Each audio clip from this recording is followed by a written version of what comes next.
الذين يؤمنون بالغيب ويقيمون الصلاة ومما رزقناهم ينفقون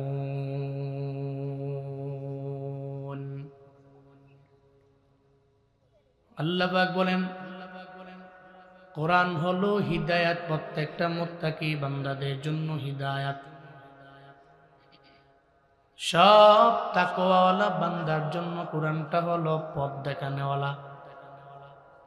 তবে এই মুত্তাকি কারা? আল্লাহ পাক বলেন এই মুত্তাকিদের মধ্যে এমন একটা গুণ থাকবে, এক নাম্বার, আল্লাহরে দেখে নাই, আমার আল্লাহরে ছুঁইতেও পারে নাই, আমার আল্লাহরেও ধরে নাই, কিন্তু আমার আল্লাহর প্রতি ঈমান থাকবে অনেক বেশি। জীবনেও কোনোদিন ঈমান থেকে একটা লাইন পরিমাণ বান্দা দূরে সরে যাবে না। আল্লাহর প্রতি বান্দার ঈমান হবে অগাধ, বিশ্বাস হবে অনেক পরিমাণে বেশি। ঈমানের ব্যাপারে এক চুল পরিমাণ বান্দা কমতিও করবে না, বরং বাড়াবে। আল্লাহরে দেখে নাই, ছুঁইতে পারে নাই, ধরতে পারে নাই আমার আল্লাহরে, কিন্তু ইউমিনুনা বিল গায়ব, গায়বের প্রতি যেই বান্দারা ঈমান আনে। আল্লাহরে দেখছেন? হ্যাঁ, কিন্তু আল্লাহ আছেন না নাই? আল্লাহ তো আমার এমন মালিক, আল্লাহ গায়েব, আল্লাহরে দেখি নাই, ছুঁইতে পারি নাই, ধরতে পারি নাই, কিন্তু আমার আল্লাহ তো মৌজুদ, সব জায়গায় আমার আল্লাহ আছে। আমি যেখানেই যাই, যা করি, সব আমার মাওলা দেখে। এটা অন্তরের মধ্যে যেই বান্দার আছে, ওই বান্দাই হলো মুত্তাকি বান্দা। গুনাহ করতে পারে না, চুরি করতে গেলে চিন্তা করে কেউ দেখে না, দেখে আমার আল্লাহ। মিথ্যা বলতে গেলে তখন চিন্তা করে কেউ দেখবে না, কিন্তু দেখে আমার আল্লাহ। ওয়াদা করে ওয়াদার খেলাফ করতে যখন যায়, তখনও চিন্তা করে আমার আল্লাহ আমারে দেখে, দুনিয়ার মানুষ আমার ব্যাপারে জানে না।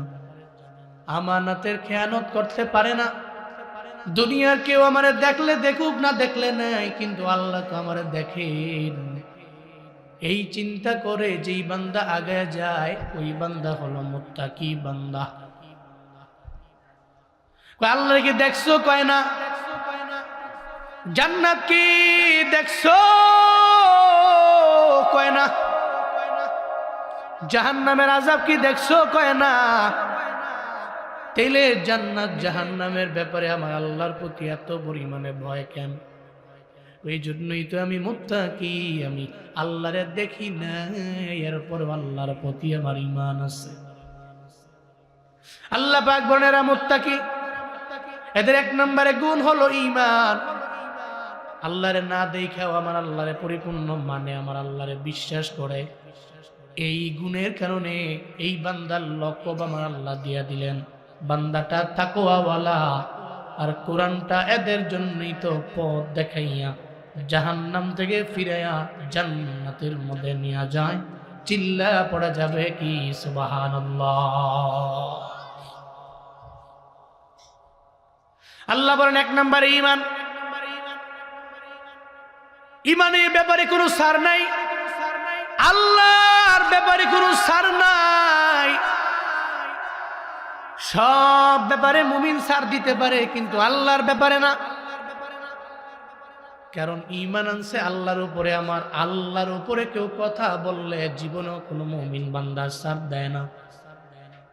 হযরতে আবু বকর রাদিয়াল্লাহু আনহু, আমার মায়ার নবীর এমন এক সাহাবী, কেমন দামি সাহাবী জানেন নি রে বাবা? জানা নাই আপনার? দুনিয়াতে সব পয়গম্বরদের পয়গম্বর হলো আমার পয়গম্বর। সব নবীদের নবী আমার নবী, সব রসুলদের রসুল আমার রসুল।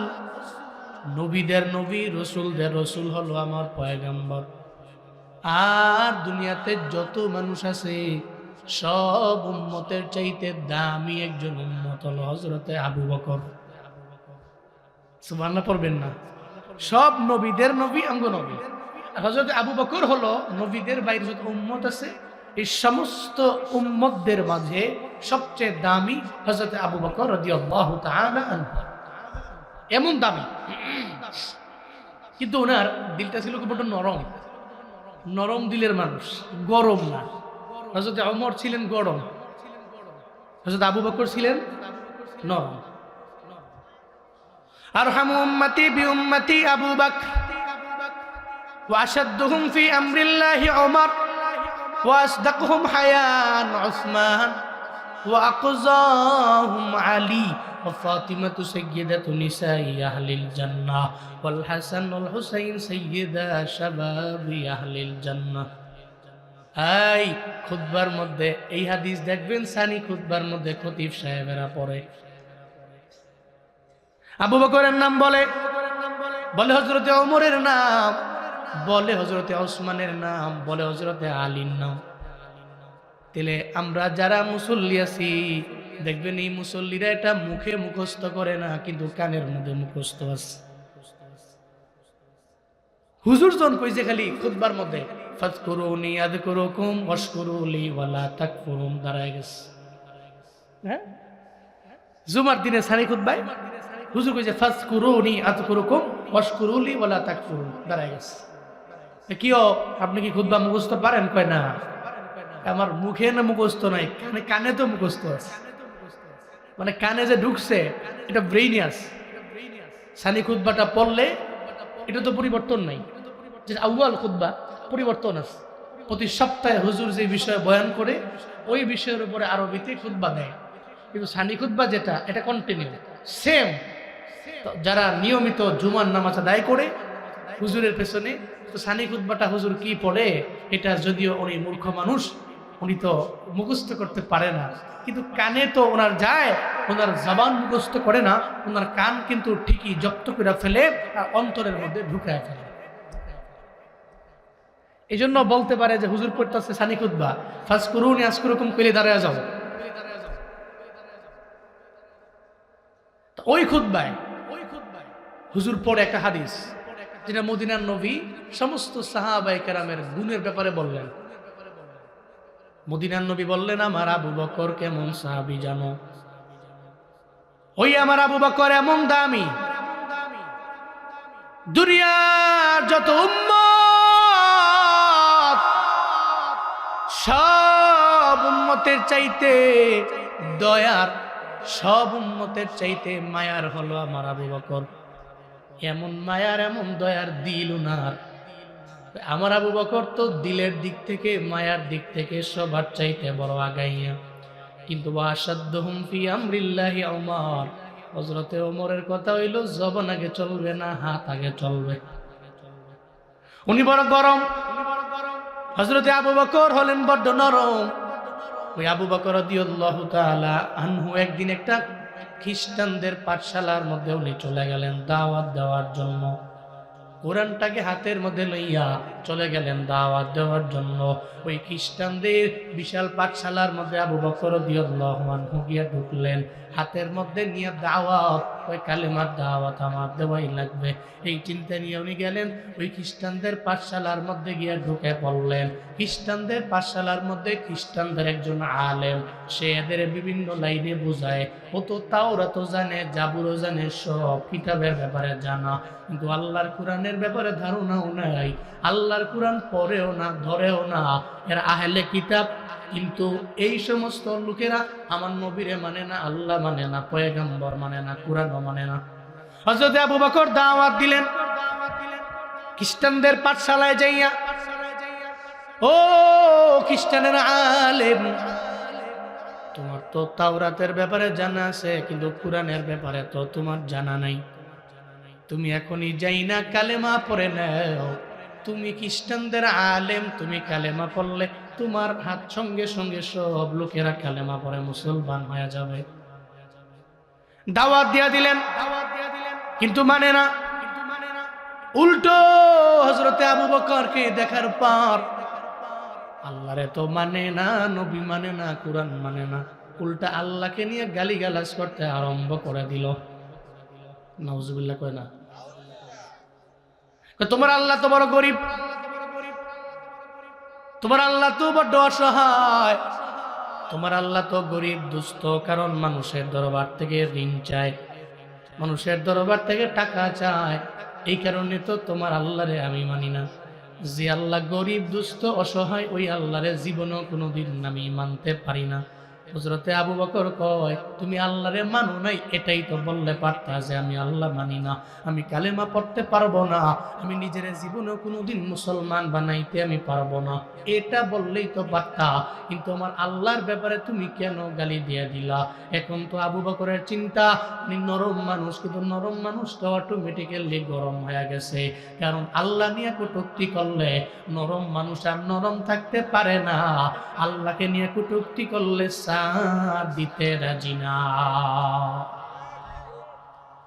হযরত আবু বকর গরম হয়ে গেলেন, মনের মধ্যে চিন্তা নাই, আমার ডানে বামে সব নাসারা, খ্রিস্টানদের পাদ্রী ও আলেম, ডানে বামে চতুর্পাশে যারা আছে সব তুই আলেমের ডানে বামে, মানে আলেমের সাফাই গায়। তাহলে তো আমি আলেমের উপরে কোনো একটা আঘাত করলে আর আমার এই জায়গার মধ্যে মেরে ফেলবে, ওই চিন্তা আবু বকরের নাই। কারণ আল্লাহরে যারা পছন্দ করে, আমার আল্লাহরে যারা ঈমান আইনা মাইনা নিছে, একবার যারা ঈমান আনছে, এরা মরণের ডরায় না, মরণের ভয় করে না, জানে মরতে দেরি হয়ে যাবে, আমার মরণের পরে মুলাকাত পাবো আমি আল্লাহ, আমার কোনো টেনশন নাই, কোনো চিন্তা নাই। এজন্য কোনো চিন্তা না কইরা আপনি কই এত বড় সাহস, খ্রিস্টান পাদ্রী তুমি আল্লাহরে মানছো না, তুমি কইলেই পারতা যে মানতাম না, কিন্তু আমার আল্লাহকে নিয়ে এমন গালিগালাজ করলা, কত বড় দুঃসাহস তোমার, এটা বলবো। মনের মধ্যে চিন্তা নাই। আশিদ্দাউ আলাল কুফার রুহামাউ বাইনাহুম, আল্লাহ এদের গুণ হলো এরা কাফেরদের বেলায় বড্ড কঠিন হয়ে যায়, কিন্তু নিজেদের মাঝে এদের দিলটা বড্ড নরম। হযরতে আবু বকরের দিল বড় নরম, কিন্তু হযরতে আবু বকর কাফেরের বেলায় তো নরম না, তাদের বেলায় কি কঠিন, কাফেরদের বেলায় কঠিন হয়ে যায়, কিন্তু নিজেদের যারা আছে মুমিন যারা আছে এদের বেলায় রহমাউ বাইনাহুম। সুবহানাল্লাহ পড়বেন না? এজন্যই তো উনি আরহাম উম্মতি বি উম্মতি আবু বকর, সমস্ত উম্মতদের মাঝে সবচেয়ে মায়ার দিলওয়ালা হযরত আবু বকর, কিন্তু বড্ড কঠিন হয়ে গেলেন। ওয়াল্লাযীনা আমানু আশাদ্দু হুব্বাল লিল্লাহ, আল্লাহ কয় যারা ঈমানের মজা পেয়েছে এদের কাছে বড় আমার আল্লাহ, এদের কাছে বড় পয়গম্বর, এদের কাছে বড় কোরআন, এদের কাছে তো দুনিয়ার কোনো মানুষ বড় না, দুনিয়ার কোনো মানুষের লাঠি বড় না, দুনিয়ার কোনো ব্যক্তির কোনো পাওয়ার এদের দরবারে বড় না, দুনিয়ার কোনো ব্যক্তির কোনো কিছুই তো এদের দরবারে বড় না। এরা চিন্তা করে সব জায়গায় কেউ নাই, কিন্তু আছে আমার আল্লাহ, আর আল্লাহ যদি আমার হয়ে যায় দুনিয়ার সবই তো আমার হয়ে যাবে। শহীদ শরীফ উসমান হাদিদের দিলের মধ্যে তো এটাই ছিল, চিন্তা হলো আমি দুনিয়া থেকে যদি বিদায় নিয়ে চলে যাই তাহলে আমার চিন্তা নাই, মোলাকাত হবে আমার আল্লাহর সঙ্গে। আমি জমিনের মধ্যে থাকবো 50-60 বছর, থাকার পরে আমার দ্বারা জমিনের কোনো ফায়দা নাই, মানুষের কোনো ফায়দা নাই, আমি জনগণের জন্য যদি কিচ্ছু করতে না পারি তাহলে আমার এই 70 বছরের জিন্দেগি দিয়ে আমার ফায়দা নাই, আমার কোনো ইম্প্যাক্ট তৈরি হলো না।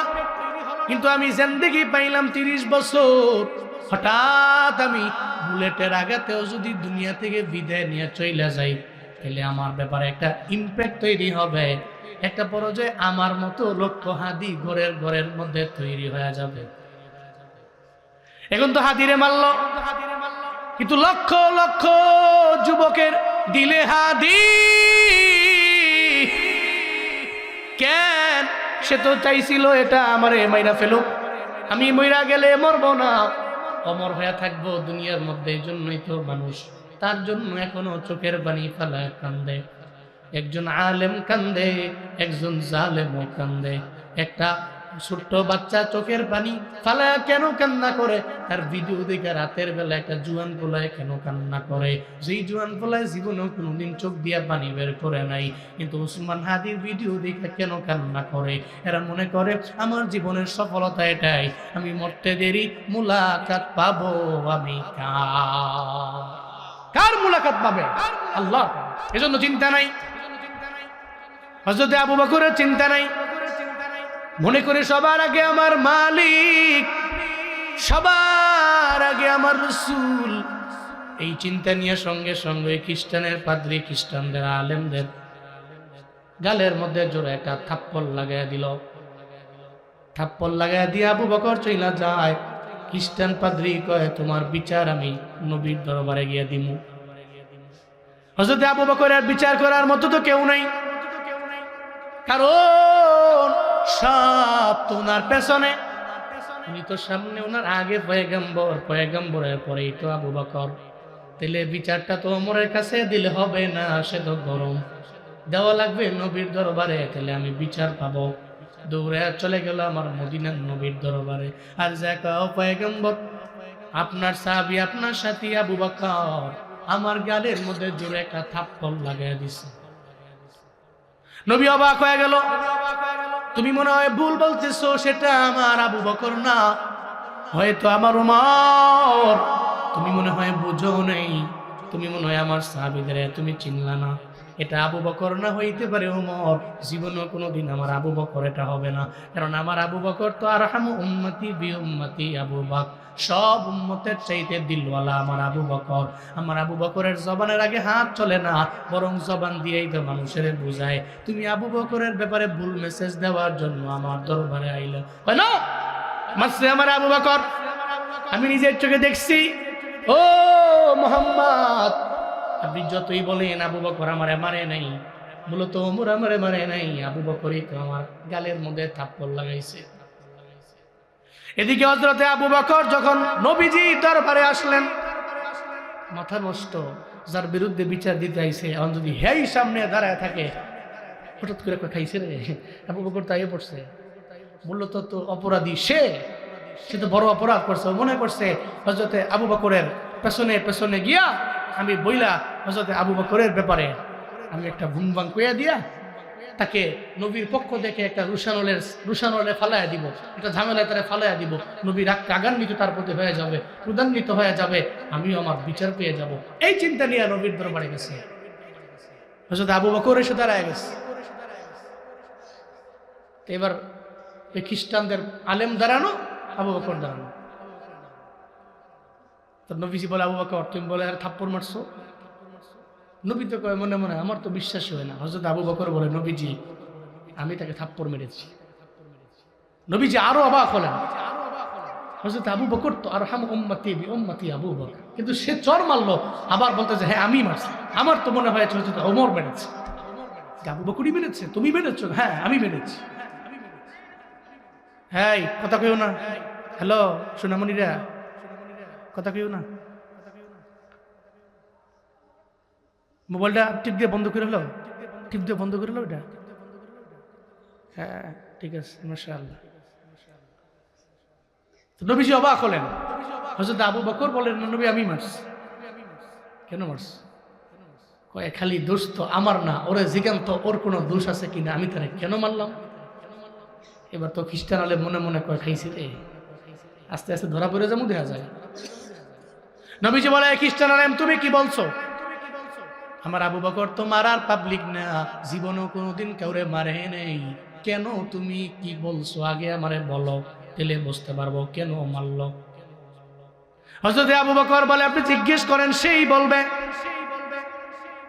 খ্রিস্টান আলেম মনে মনে চিন্তা ভাবনা করে, যদি আমি এখন মুহাম্মদ নবীর দরবারে যদি আমি বলি, হযরতে আবু বকর তো নবী কালেমার দাওয়াত দিছে, আবু বকর মুসলমান হয়ে গেছে, কিন্তু নবীর উপরে তো আমার আল্লাহ পাক জিবরাইল পাঠাইয়া আমার আল্লাহ পাক ওনাকে নবুয়ত দিয়া দিছে, তাহলে আল্লাহর অনেক কাছে তো নবীর আগে আবু বকর না, আগে মুহাম্মাদের পরে আবু বকর, তাহলে আমি আল্লাহর বিরুদ্ধে কথা বলার কারণে আবু বকর যদি আমার থাপ্পড় মারে, এই নবীর দরবারে যদি বলি, তাহলে উনি তো আরো দুইটা মারব। ঠিক কিনা বলেন?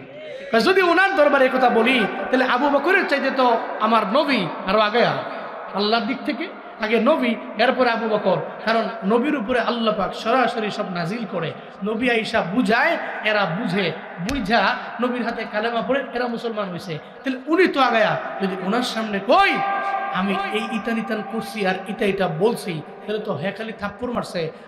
আমার যদি উনি এই কথা বলি, তাহলে কত করে মনে হয় যে আমার শরীর থেকে আমার কল্লাটারে আলাদা করে ফেলবো, ডরে কিছু কয় না, মিথ্যার আশ্রয় নিচ্ছে, বলতেছে না আমি এগুলা বলি নাই। আবু বকর মিথ্যা বলতেছে, নাউজুবিল্লাহ কয় না, হুদাই মানুষের মারে, হুদাই মারে, কি কয় না তুমি, হাই বলো কি বলছো, না আমি কিছু বলি নাই। হযরত আবু বকর রাদিয়াল্লাহু তাআলা আনহু বলে, না নবীজি, সে আল্লাহকে নিয়ে কটূক্তি করেছে। এবার খ্রিস্টানদের পাদ্রী কয় না করি নাই। আবু বকর বলছে না বলছে, কয় না বলি নাই, বলছে বলি নাই, সাক্ষী কি, কোনো সাক্ষী প্রমাণ নাই। আল্লাহ কয় জিবরাইল যাও না, সাক্ষী আমি আল্লাহ নিজেই হয়ে গেল। সুবহানাল্লাহ, জোরে পড়ে না। সে যে বলছে ইন্নাল্লাহা ফাকির ওয়া নাহনু আগনিয়া, নিশ্চয়ই আল্লাহ হচ্ছে গরিব আর আমরা ধনী, আমরা ধনী, তোমার আল্লাহ গরিব। এই যে কথা বলছে আল্লাহ পাক আয়াত নাজিল করে নবীর দরবারে জিবরাইলের মাধ্যমে জানায় দেয়া গেছে। হযরত আবু বকরের সাক্ষী কেউ নাই, উনি একা এদের পাঠশালায় গিয়েছিল, কিন্তু এদের তো সাক্ষী থাকতে পারে। কেমন সাক্ষী? এদের মিথ্যা সাক্ষী। কিন্তু নবীজি হযরত আবু বকরের সাক্ষী আমি নিজেই হয়ে গেলাম। আমি আপনাকে জানাইলাম, সে যে আমি আল্লাহকে গালি দিয়েছে, আমি আল্লাহকে গরিব, দুস্থ, অসহায়, ফকির, মিসকিন বলেছে আর নিজেদেরকে ধনী দাবি করেছে, এর কথা পরিপূর্ণ সত্য। হযরত আবু বকরের কথাও সত্য, সে যেটা বলেছে এটাও সত্য। সঙ্গে সঙ্গে পালায় চলে আসে। তাহলে ঈমানের ব্যাপারে বড় কঠিন, আল্লাহর ব্যাপারে কঠিন। গাইবের যে বিশ্বাস, যেটা দেখে না, চোখে দেখে না, কিন্তু এরপরেও অন্তরের মধ্যে অনেক পরিমাণে বিশ্বাস নিয়ে ঘুরে, এটা গায়েব, অদৃশ্য, এটা হাজির না, এর প্রতি ঈমান আনে, এরা মুত্তাকি। এরা কারা? মুত্তাকি। এরা মুত্তাকি। তাহলে মুত্তাকিদের এক নাম্বার গুণ, আল্লাহরে দেখে নাই কিন্তু এরপরেও আল্লাহর জন্য নিজের জীবন দিয়ে দেয়। মুত্তাকিদের এটা এক নাম্বার গুণ। দুই নম্বরে গুণ হলো আল্লাহ পাক বলেন ওয়ায়ুকিমুনাস সালাতা ওয়া মিম্মা রাযাকনাহুম ইউনফিকুন। চিল্লা পড়া যাবে কি আল্লাহু আকবার। আল্লাহ পাক বলেন যেই বান্দা আল্লাহর প্রতি ঈমান আনলো, দুই নম্বরে ওই মুত্তাকিদের দুই নাম্বার গুণ, জীবনে কোনোদিন এরা নামাজ থেকে দূরে যাবে না। 5 ওয়াক্ত নামাজ এরা একা একা পড়বে না, বরং মসজিদের মধ্যে যায় নামাজ কায়েম করবে। ওয়ারকাউ মা'আর রাকিঈন ওয়াসজুদু মা'আস সাজিদিন। আল্লাহ পাক বলেন যেখানে রুকুকারীগণ ওখানে গিয়ে উনি রুকু করবে, যেখানে সিজদাকারীগণ ওখানে গিয়ে তারা সিজদা করবে, যেখানে রুকু দেয় মানুষগুলো দলে দলে। তাহলে রুকু যে দলে দলে দেয়, এটা ঘরের মধ্যে দেয় না, মসজিদে। কোথায়? মসজিদে। এরা মসজিদের মধ্যে দৌড়ে যাবে, ঘরের মধ্যে একা পড়বে না, বরং নামাজ কায়েম করে ফেলবে। আল্লাহ পাক রব্বুল আলামিন বলেন মুত্তাকিদের দুই নাম্বার এটাই গুণ। এরা শুধুমাত্র আল্লাহ আছে, নবীরে মানলাম, কোরআন মানলাম, হাদিস মানলাম, সুন্নাহ মানলাম, এটা মৌখিকভাবে বলবে না, অন্তর দিয়েও মাইনা আবার কার্য পরিণত করবে। এদের চিন্তা হইল আমার নামাজ আছে তো আমার ঈমান আছে, কারণ নামাজই তো হলো আমার ঈমানের মূল। এই চিন্তা নিয়ে এরা নামাজের মধ্যে দৌড়া যাবে। কিন্তু আমরা সমাজের মানুষের কপালে তো খারাপ, মানুষগুলো এমন হয়ে গেল, ওয়াজ মাহফিল শুনে, ইউটিউবে দেখে, সব জায়গায় হুজুরেরাও বলে, খতিব সাহেব মসজিদে জুমার নামাজের মধ্যে বলে, হ্যাঁ এই খালি জুমার নামাজের মধ্যে কেনাইয়েন, কেন 5 ওয়াক্ত নামাজের মধ্যে পাওয়া যায় না? এলাকার মধ্যে মাহফিলের অভাব নাই, আজকেও নাকি এলাকার মধ্যে মাহফিল 4টা, কিন্তু ফজরের মধ্যে দেখবেন মুসল্লি টুকাইয়া ইমাম সাহেবে পায় না। বয়ান শুনলো, এরপরেও ফজর পড়ে নাই। সারা দুনিয়ার যত মাহফিল আছে এক পাল্লায় দাও, আরেকটা পাল্লায় যদি ফজরে নামাজের 2 রাকাত ফরজ সালাতে যদি আরেকটা পাল্লায় দেন, সারা দুনিয়ার যত মাহফিল আছে সব মাহফিলের পাল্লাটাই তো হালকা হয়ে যাবে, ফজরের নামাজের 2 রাকাত ফরজ সালাতের পাল্লাই ভারী হয়ে যাবে। এই জন্য বয়ান শুনবেন, ফজরও পড়বেন। আল্লাহ নামাজ কায়েম করার তৌফিক দান করেন। আরো জোরে পড়েন আমিন। মনে রাখবেন, যারা ইমানদার এরা নামাজ পড়ে, যারা মুত্তাকি এরা নামাজ পড়ে, যারা নিজেদের অন্তরের মধ্যে ঈমানকে লালন করি এরা নামাজ পড়ে। কারণ ঈমানদারের সবচেয়ে বড় পরিচয়, হাতিয়ার নামাজ। আপনি গুনাহ করছেন, নামাজ পড়েন। অন্যায় করতেছেন, নামাজ পড়েন। আপনি গুনাহ করতে করতে করতে পাহাড় পরিমাণ গুনাহ করছেন, নামাজ পড়েন। আমি এটা বলি, হুজুর গুনাহ করলাম নামাজ পড়লাম, হইল? আমি বলি হইল। কেন হইল? আপনি গুনাহ করতেছেন, নামাজ পড়তেছেন, গুনাহ করতেছেন, নামাজ পড়তেছেন। 1 মাস চলে গেছে, 2 মাস চলে গেছে, 3 মাস চলে গেছে, 1 বছর এমনি চলে গেছে, গুনাহ করতেছেন, নামাজ পড়তেছেন। হঠাৎ করে একদিন আপনার নামাজে আপনার কানে ধরে বলবে, তুই না মুসল্লি, যা। আপনার নামাজটায় ধমক দিবে, তোর দ্বারা জীবনও কোনোদিন এই নামাজ কামাই দেওয়া, নামাজ পইরা চুরি করা মানায় না। তোর দ্বারা কোনোদিন নামাজ পইরা ডাকাতি করা মানায় না। তোর দ্বারা জীবনও কোনোদিন নামাজ পইরা সুদি লেনদেন করাটা মানায় না। এটা নামাজ আপনারে বাধা দিয়া কান ধইরা গুনাহ থেকে আপনাকে দূরে সরাইয়া নিয়ে যাবে। এই ঘোষণা কার? আরো জোরে বলেন না কার? ইন্নাস সালাতা তানহা আনিল ফাহশাই ওয়াল মুনকার ওয়ালা যিকরুল্লাহি আকবার ওয়াল্লাহু ইয়ালামু মা তাসনাউন। চিল্লা পড়া যাবে কি আল্লাহু আকবার? আল্লাহ পাক বলছেন, আল্লাহ পাক বলেন নাই ইন্নাল্লাহা ইয়ানহাউনা, আল্লাহ বলেন নাই আল্লাহ পাক তোমাকে ফাহশা এবং মুনকার কাছ থেকে আমার আল্লাহ তোমারে দূরে সরিয়ে নিবে, এটা আমার আল্লাহ বলেন নাই। আল্লাহ পাক বলেন ইন্নাস সালাতা তানহা, নামাজ তোমাকে বিরত রাখবে আনিল ফাহশা ওয়াল মুনকার, যত অন্যায় কাজ আছে, মুনকার কাজ আছে, সমস্ত খারাপ কাজ থেকে নামাজ তোমারে দূরে সরিয়ে নিয়ে যাবে। এর মানে আমি নামাজও পড়লাম, গুনাহ করলাম, অসুবিধা নাই। আপনি গুনাহ করতেছেন, নামাজ ছাইরেন না।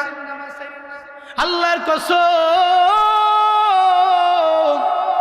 হঠাৎ করে একদিন দেখবেন 1 বছর পরে আপনার নামাজ আপনারে কান ধইরা বলবে, তুই নামাজ পড়া চুরি করতে যেতে পারো না, কারণ তুমি তো মুসল্লি, সবাই তো তোমারে মুসল্লি বলে। আপনি টানা 1 মাস নামাজ আদায় করলে সব জায়গায় দেখবেন আপনার নামের পেছনে লাগাইয়া দিল একটা লকব, ওই লোকটা মুসল্লি মানে নামাজি। যেই বান্দা নামাজি ও তো চুরিও করতে পারে না, যেই বান্দা নামাজি ও ডাকাতি করতে পারে না, যেই বান্দা নামাজি ও দুর্নীতি করতে পারে না, যেই বান্দা নামাজি অন্যের উপরে নির্যাতন করতে পারে না, যেই বান্দা নামাজি ওই বান্দা তো অন্যের হক মাইরা দিতে পারে, নামাজি বান্দা পারে না। এই জন্য সব কিছুর মূলে হলো নামাজ। নামাজ ঠিক তো সমাজ ঠিক হয়ে যাবে, নামাজ ঠিক তো বান্দা ঠিক হয়ে যাবে, নামাজ ঠিক তো আমার সোসাইটি পরিবর্তন হবে, নামাজ ঠিক তো আমার পাড়া ঠিক হয়ে যাবে, নামাজ ঠিক তো আমার মহল্লা ঠিক হয়ে যাবে। আল্লাহ কয় মুত্তাকিদের 2 নাম্বার গুণ হলো নামাজ। তাহলে 1 নম্বরে ঈমান আর 2 নম্বরে কি? 1 নম্বরে ঈমান, 2 নম্বরে নামাজ। এবার মুত্তাকিদের 3 নাম্বার গুণ আল্লাহ পাক রব্বুল আলামিন জানায় দেয়, ওয়া মিম্মা রাযাকনাহুম ইউনফিকুন। চিল্লা আল্লাহু আকবার। আল্লাহ পাক বলেন 1 নম্বরে লাগবে ঈমান, 2 নম্বরে নামাজ, 3 নম্বরে লাগবে বান্দাকে আমি আল্লাহ মায়া করে যে রিজিক দিলাম, আমি আল্লাহর দেওয়া রিজিক থেকে বান্দা ব্যয় করবে। এই কুমিল্লা মিমসারের মুসলমানেরা একটু আমায় বলেন না, রিজিক দেওয়ার মালিক কে? আবার কেড়ে নিতে পারেন কে? কিন্তু রিজিক পেয়ে কিপটামি করা যাবে না, বকিলামিও করা যাবে না। যে আল্লাহ দিতে পারে ওই আল্লাহ আবার কেড়ে নিয়ে যাইতে পারে কি পারে না? নদীর এপার ভাঙ্গে ওপার করে, এই তো নদীর খেলা। সকাল বেলার ধনী রে তুই, ফকির সন্ধ্যা বেলা। আমি এখন আছি ধনী, কালকে আমি গরিব। আবার ওই গরিব থেকে আল্লাহ চাইলে আমার ধনী বানাইতে পারেন। এই ময়দানে বহু মুরব্বী আছেন, এমন একটা সময় গেছে আপনি ঠিক মতো 3 বেলার খাবার আপনি খাইতে পারেন নাই।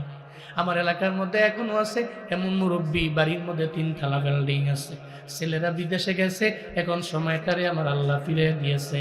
মাঝে মাঝে আমার দাদির কাছে গেলে দাদি আমার কিসা শোনায়, দেখো না ওই যে মসজিদের পাশে 3 তলা বিল্ডিং এর মালিক যিনি, উনি আমাদের বাড়ির মধ্যে কাজ করতো, লাগি থাকাম, সারা বছর লাগে কাম করতো, খালি খাওয়াইলেই তো হয়ে যাইতো, খালি খাওয়ার জন্য পেটের দেয় মানুষের দ্বারে দ্বারে ঘুরতো, মানুষের দরবারে গিয়া কাজ করতো। আল্লাহ পাক 3টা ছেলের মাধ্যমে এখন সময়টার এমন পরিবর্তন বানায় দিল, এখন সে 3 তলা বিল্ডিং এর মালিক, আবার গিজারের পানি গরম করা ছাড়া গোসল করে না। আল্লাহ সময় ফিরিয়ে দিল।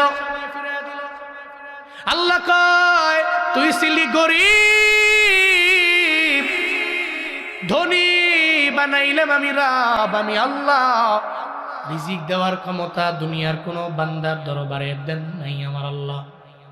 চিল্লা বলেন না, রিজিক দেওয়ার মালিক কে? সম্পদ দেওয়ার মালিক আমার আল্লাহ, চাইলে আবার কেড়ে নিতে পারে আমার আল্লাহ। এই জন্য জীবনও কোনোদিন সম্পদ পেয়ে মনে করবেন না এটা আমার, মনে করবেন আল্লাহ পাক দিয়েছেন, আল্লাহ দিছেন আমারে, আমিও দিব আল্লাহরে। এই জন্য কৃপণতা করা যাবে না, বকিলামিও করা যাবে না।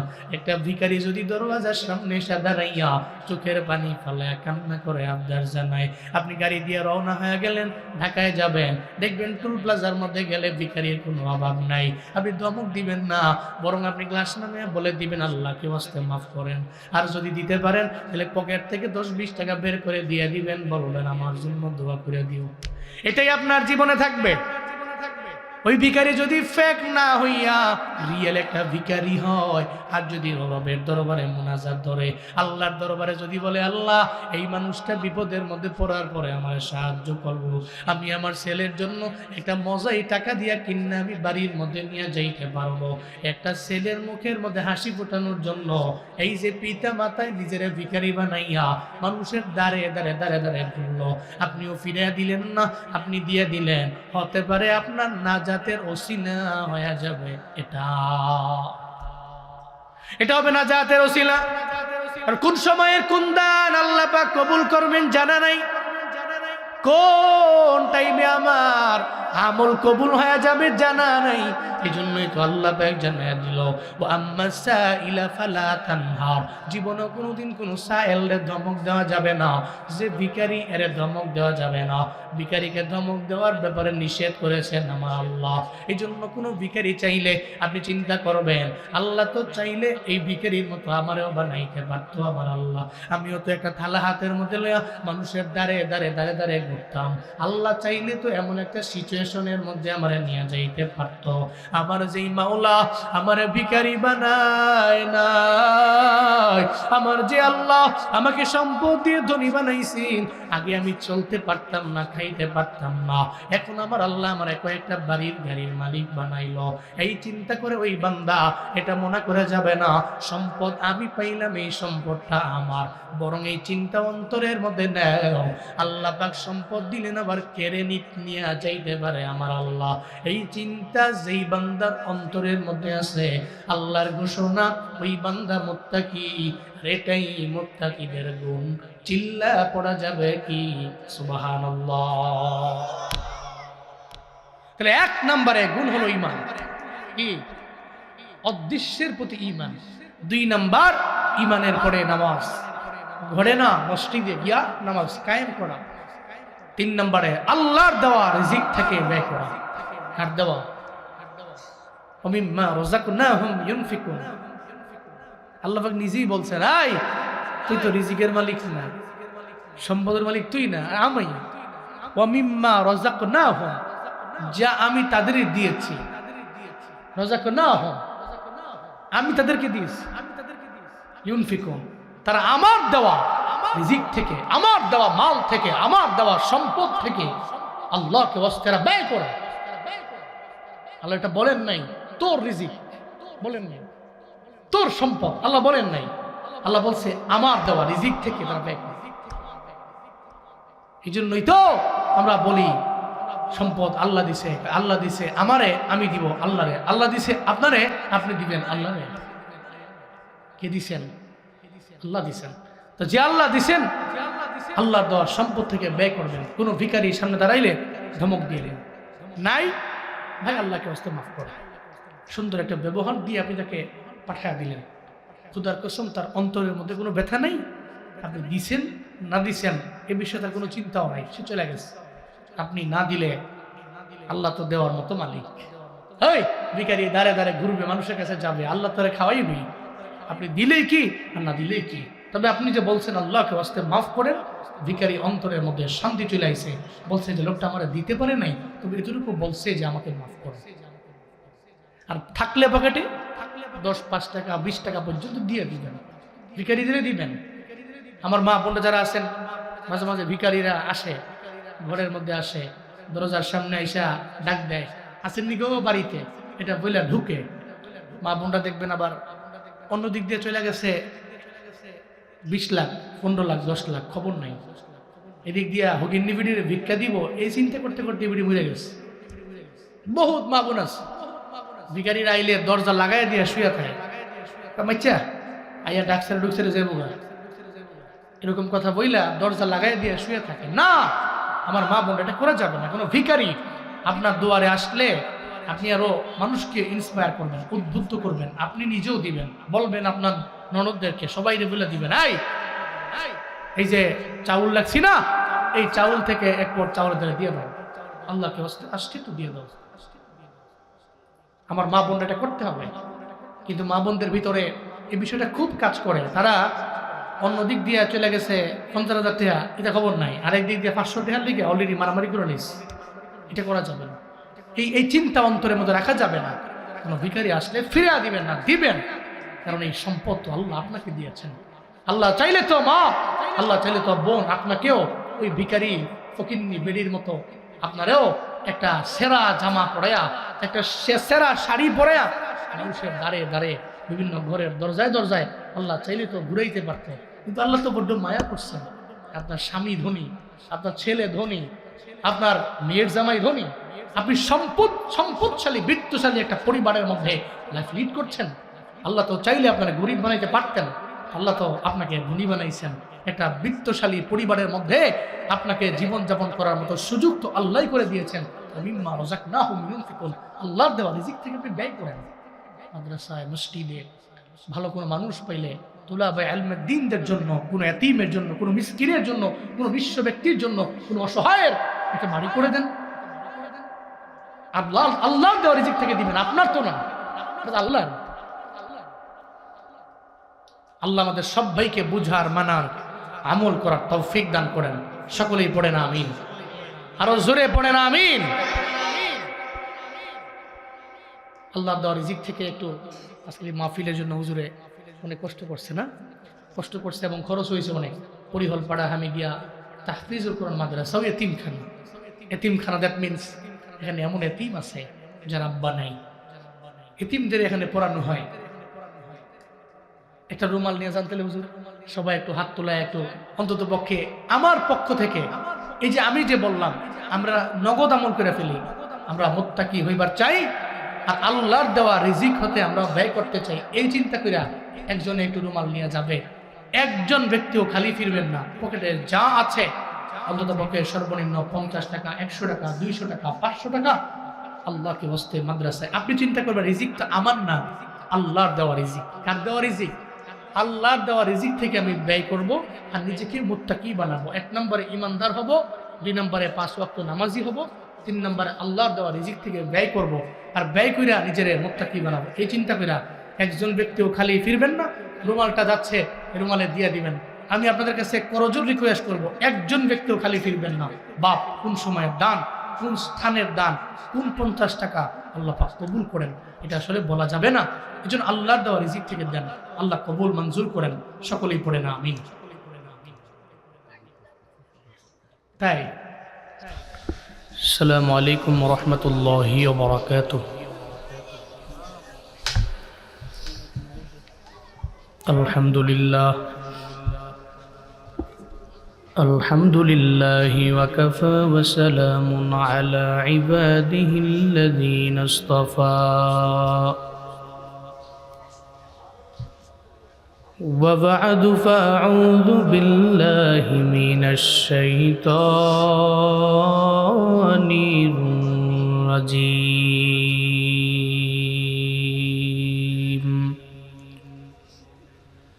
بسم الله الرحمن الرحيم الذين يؤمنون بالغيب ويقيمون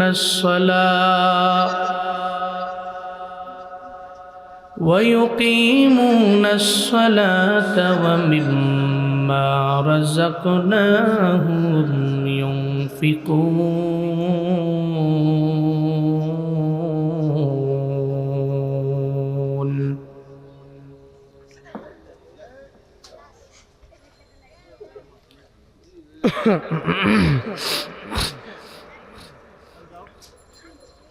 দ্রুত করেন।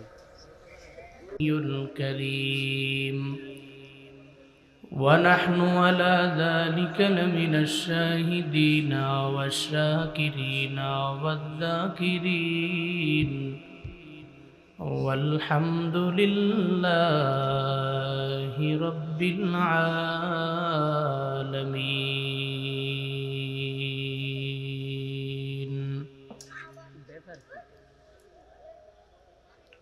इनका मुख्तार खुदा तुमको बनाया कौन है इनका मुख्तार खुदा तुमको बनाया उम्मत की नगाहबान खुदा तुमको बनाया उम्मत की नगाहबान खुदा तुमको बनाया या रब मेरे आँखों में समा जाए मदीना या रब मेरे आँखों में समा जाए मदीना मुद्दतों से मेरे दिल में तमन्ना मदीना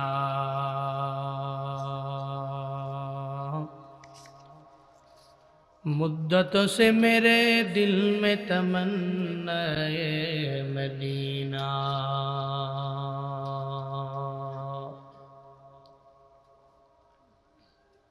পরিহলপাড়া হামিদিয়া তাহফিজুল কোরআন মাদ্রাসা ও ইয়াতিমখানার উদ্যোগে আয়োজিত অষ্টম বার্ষিক ওয়াজুদ ওয়ার মাহফিলের আজ 29 ডিসেম্বর 2025 মোতাবররক এই মজলিসের সম্মানিত সভাপতি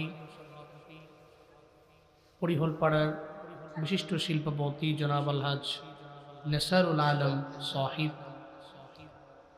আজকের মাহফিলের সম্মানিত প্রধান অতিথি জনাব অ্যাডভোকেট শরীফুল ইসলাম ভুইয়া সাহিব নিমসার বুড়িচং কুমিল্লা,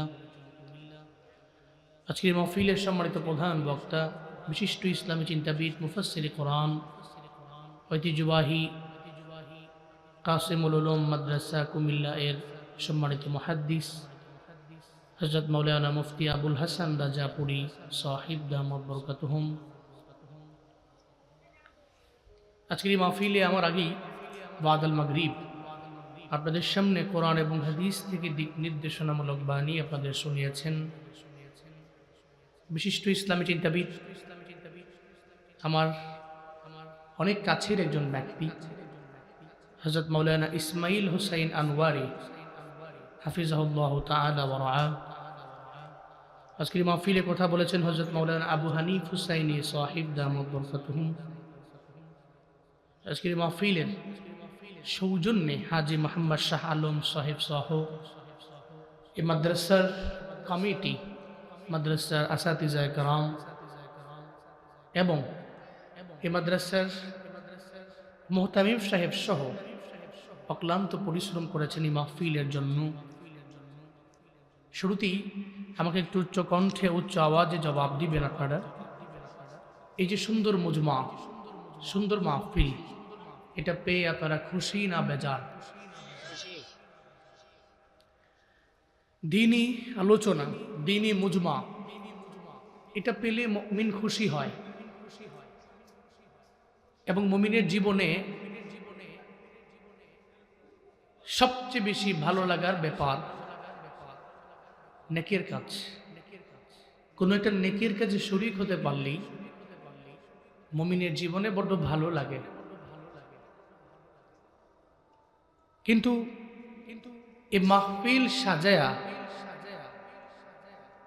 এলাকাতে বহু মানুষ আছে যারা চাইলে আজকের এই মাহফিলে আসতে পারে। বহু যুবক পোলাপানে আসে, ঘুরতেছে দোকানে, অথচ এই মাহফিলকে উদ্দেশ্য করে দোকানপাট এখানে এসেছে। মাহফিল না হইলে এখানে দোকান বসতো না, এটা ভ্রাম্যমান। বহু লোক আছে বাড়ি থেকে বের হয়, মাহফিলে যাই এই চিন্তা নিয়ে বের হয়, বাড়ি থেকে ওই দোকানপাটে আসে, ঘুরা গেরা মজা টজা কিনা পরে আবার বাড়ি চলে যায়।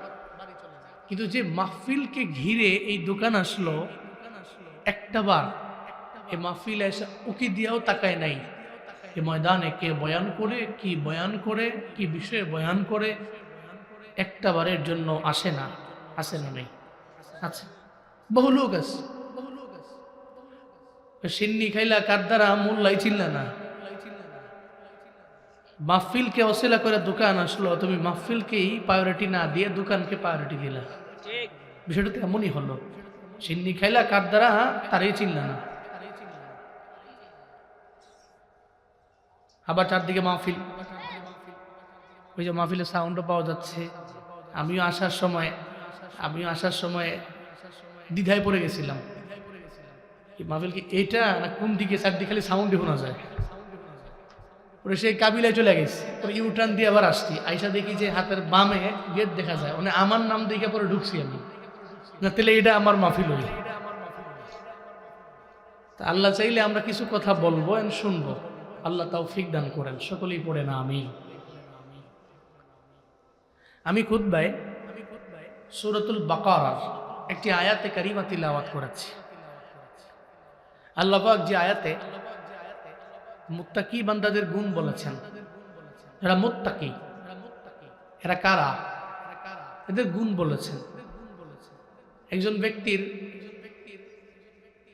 নাম আবু বকর, ওমর, উসমান, আলী, নামটা আবু বকর, কিন্তু আবু বকর রাদিয়াল্লাহু আনহুর যে গুণ ছিল, সমস্ত গুণের একটা গুণও তার ভেতরে নাই, করে চুরি।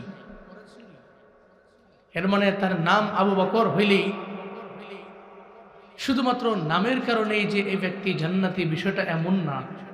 বরং হযরত আবু বকর যে গুণে গুণান্বিত ছিলেন, উনিও যদি চলার পথে ওনাকে ফলো করে চলে, ওই গুণে গুণান্বিত হয়, তাহলে উনি আবু বকর রাদিয়াল্লাহু আনহুর সাথে জান্নাতি।